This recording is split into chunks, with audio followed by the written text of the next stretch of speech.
اعوذ باللہ من الشیطان الرجیم، بسم اللہ الرحمن الرحیم۔ عائشہ اسلامک ہسٹری کی پیاری بہنوں اور بھائیوں، السلام علیکم ورحمۃ اللہ وبرکاتہ۔ آج کے اس ویڈیو میں آپ کے ساتھ 2 ذی الحج کا خاص عمل اور وظیفہ شیئر کرنے جا رہی ہوں۔ یہ عمل، یہ وظیفہ آپ نے ذی الحج کی 2 تاریخ کے دن کرنا ہے۔ یہ عمل خاص طور پر آپ کے ساتھ شیئر کروں گی جس کی برکات سے آپ کو بہت ہی فائدہ ہوگا، کیونکہ یہ عمل خاص طور پر قرآنی سورت اخلاص پر منحصر ہے اور اس کی بہت زیادہ فضیلت اور برکات ہے۔ میری بہنوں اور بھائیوں، عمل اور وظیفہ ذکر کرنے سے پہلے میں آپ کے ساتھ مختصر سی قرآنی کلمات پڑھنے کی فضیلت، برکات احادیث کی روشنی میں شیئر کرنے جا رہی ہوں۔ حضرت ابو موسیٰ اشعری سے روایت ہے کہ رسول اللہ صلی اللہ علیہ وآلہ وسلم نے ارشاد فرمایا کہ تکلیف دہ بات سن کر اللہ تعالیٰ سے زیادہ برداشت کرنے والا کوئی نہیں ہے۔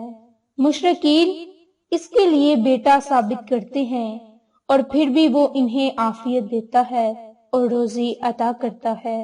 باحوالہ بخاری شریف۔ حضرت ابو ہریرہ سے روایت ہے کہ نبی کریم صلی اللہ علیہ وآلہ وسلم نے ارشاد فرمایا کہ جب اللہ تعالیٰ نے مخلوق کو پیدا کیا تو لوح محفوظ میں یہ لکھ دیا کہ میری رحمت میرے غصے سے بڑی ہوئی ہے۔ باحوالہ، اور یہ تحریر ان کے سامنے عرش پر موجود ہے۔ باحوالہ مسلم۔ حضرت ابو ہریرہ سے روایت ہے کہ رسول اللہ صلی اللہ علیہ وآلہ وسلم نے ارشاد فرمایا کہ اللہ تعالیٰ کے یہاں 100 رحمتیں ہیں، ان میں سے ایک رحمت جنوں انس پر، جانوروں پر، کیڑوں مکوڑوں کے درمیان اتری ہے۔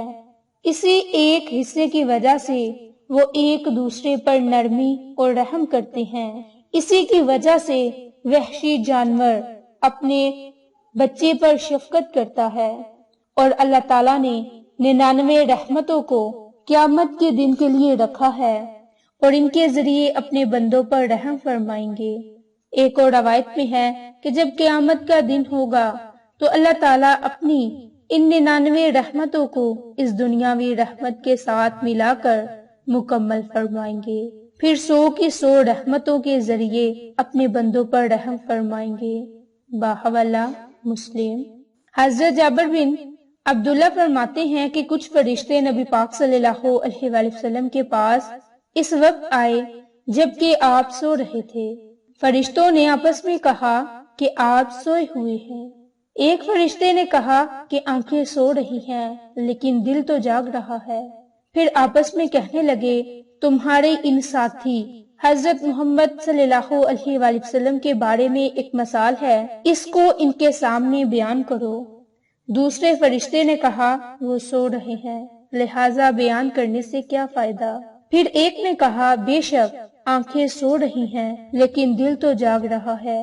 پھر فرشتے ایک دوسرے سے کہنے لگے کہ ان کی مثال ایسی ہے جیسے ایک شخص نے مکان بنایا اور اس میں دعوت کا انتظام کیا، پھر لوگوں کو بلانے کے لیے آدمی بھیجا، اور جس نے اس بلانے والے کی بات مان لی وہ مکان میں داخل ہوگا اور کھانا بھی کھائے گا، اور جس نے اس بلانے والے کی بات نہ مانی وہ مکان میں داخل نہ ہوگا اور نہ ہی کھانا کھائے گا۔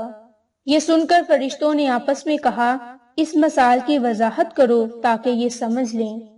تو بعض نے کہا کہ یہ سو رہے ہیں، دوسروں نے کہا آنکھیں سو رہی ہیں مگر دل تو بیدار ہے۔ پھر کہنے لگے، وہ مکان جنت ہے جسے اللہ تعالیٰ نے بنایا اور اس میں مختلف نعمتیں رکھ کر دعوت کا انتظام کیا، اور اس جنت کی طرف بلانے والے حضرت محمد مصطفیٰ صلی اللہ علیہ وآلہ وسلم ہیں۔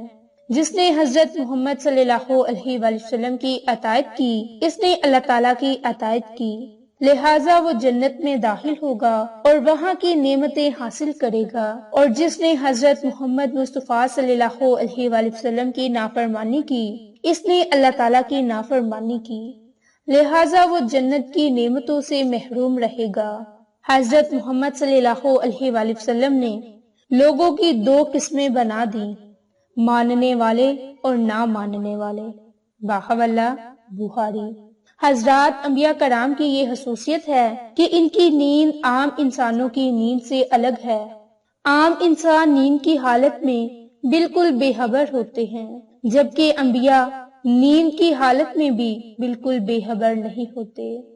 ان کی نیند کا تعلق صرف آنکھوں سے ہوتا ہے۔ دل نیند کی حالت میں بھی اللہ تعالیٰ کی ذات کی طرف متوجہ رہتا ہے۔ میری بہنوں اور بھائیوں، ادھر آپ یہ تسبیح پڑھو گے اور ادھر رب کریم آپ کے رزق کو بڑھا دے گا۔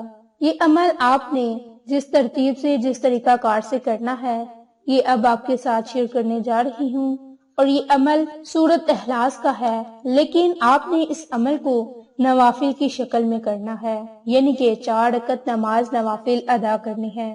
تو یہ عمل، یہ وظیفہ آپ نے دن میں کسی وقت بھی کر لینا ہے یا پھر رات کے وقت میں کر لینا ہے، لیکن 2 ذی الحج کے دن مکروہ اوقات کو نکال کر دن میں کسی وقت بھی یہ 4 رکعت نماز نوافل پڑھنی ہے، اور ہر رکعت میں آپ نے سورۃ فاتحہ کے بعد سورۃ اخلاص کو 25 مرتبہ پڑھنا ہے۔ اسی ترتیب سے آپ نے 4 رکعت نماز نوافل پڑھنی ہے۔ اس کی برکت سے اللہ تعالیٰ اس انسان کے اعمال نامہ میں 25 سال کی عبادت کا ثواب درج فرمائے گا، اور وہ مرنے سے پہلے جنت میں اپنا مقام دیکھ لے گا۔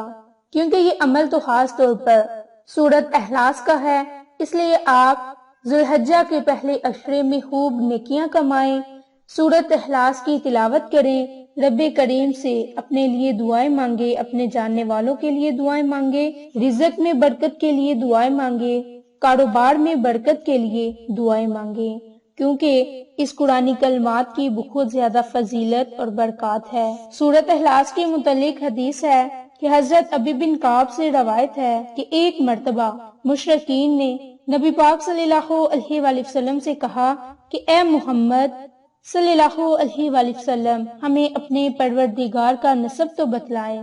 اس پر اللہ تعالیٰ نے یہ سورت نازل فرمائی، اور جس کا ترجمہ کچھ یوں ہے کہ آپ کہہ دیجئے کہ وہ اللہ ایک ہے، اللہ بے نیاز ہے، اس کی اولاد نہیں اور نہ کسی کی اولاد ہے، اور نہ ہی اس کا کوئی ہمسر ہے۔ اس لیے آپ اس آیت کو پڑھ کر رب کریم سے خصوصی دعا مانگ لیں، رب کریم آپ کی ہر دعا کو سنے گا، آپ کی ہر دعا کو قبول فرما دے گا۔ اس لیے آپ یہ عمل، یہ وظیفہ ضرور کریں، انشاءاللہ اس کی برکت سے رب کریم آپ کی ہر دعا کو قبول فرمائے گا۔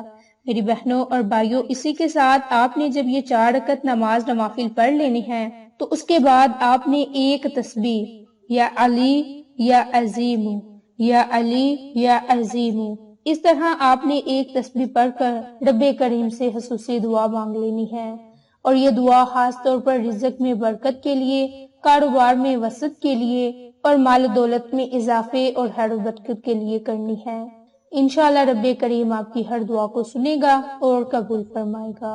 میری بہنوں اور بھائیوں، آپ کو یہ ہماری ویڈیو پسند آئے تو اسے لائک اور شیئر کریں، تاکہ ہر نئی آنے والی ویڈیو آپ تک بآسانی پہنچ سکے اور آپ ذی الحج کے مہینے کی معلومات کو حاصل کر سکیں۔ جزاک اللہ۔